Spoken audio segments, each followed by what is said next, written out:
Telugu Desam party వ్యవస్థాపకులు ఆయన 101వ ఈ జయంతిని పురస్కరించుకొని మరి ఇక్కడ అందరూ కుటుంబ సభ్యులైతేనేమి పార్టీ కార్యకర్తలు అందరూ కూడా ఆయనకి ఘన నివాళులు అర్పించడానికి ఎన్టీఆర్ ఒక ఒక శక్తి ఆయన ఎన్నో సందర్భాల్లో చెప్పడం జరిగింది. ఎన్టీఆర్ అంటే కేవలం నందమూరి తారక రామారావు మాత్రమే కాదు, అంటే ఎన్నట్టు నటనాలయం, ఆయన ఇల్లు ఒక నటనాలయం, అందులో ఆయన ఒక నటరాజు నరసింహుడు. టీ అంటే తారామండలంలో తారక ధ్రువ తారకుడు, ఆర్ అంటే రాజర్షి రారాజు రాజకీయ దురంధర యుగంధరుడు, రమణీయ రమ్య కమనీయ సౌమ్య గుణధాముడు అని.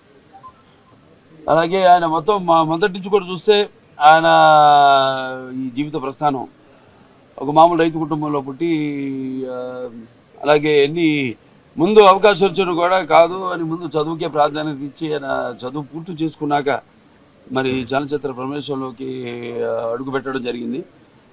అదే ఇక ఆయన చలనచిత్ర రంగంలో ఆయన ప్రస్థానం గురించి వేరే చెప్పనవసరం లేదు.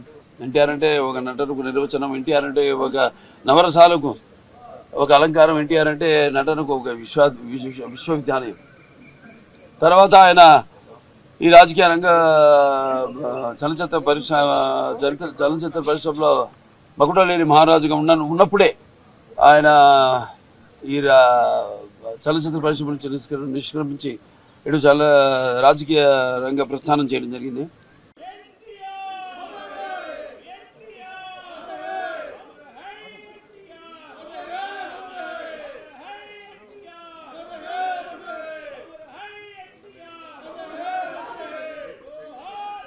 తెలుగుదేశం పార్టీ వ్యవస్థాపకులు ఆయన 101వ ఈ జయంతిని పురస్కరించుకొని మరి ఇక్కడ అందరూ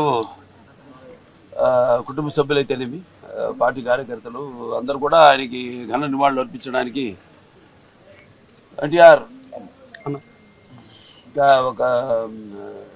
ఒక శక్తి ఆయన ఎన్నో సందర్భాల్లో చెప్పడం జరిగింది. ఎన్టీఆర్ అంటే కేవలం నందమూరి తారక రామారావు మాత్రమే కాదు, అంటే ఎన్నట్టు నటనాలయం, ఆయన ఇల్లు ఒక నటనాలయం, అందులో ఆయన ఒక నటరాజు నరసింహుడు. టీ అంటే తారామండలంలో తారక ధ్రువ తారకుడు, ఆర్ అంటే రాజర్షి రారాజు రాజకీయ దురంధర యుగంధరుడు, రమణీయ రమ్య కమనీయ సౌమ్య గుణధాముడు అని.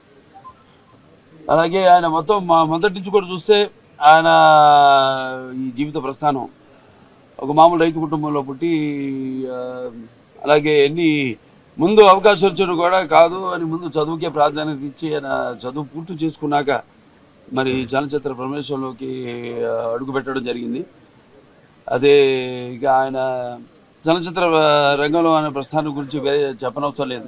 ఎన్టీఆర్ అంటే ఒక నటనకు నిర్వచనం, ఎన్టీఆర్ అంటే ఒక నవరసాలకు ఒక అలంకారం, ఎన్టీఆర్ అంటే నటనకు ఒక విశ్వవిద్యాలయం.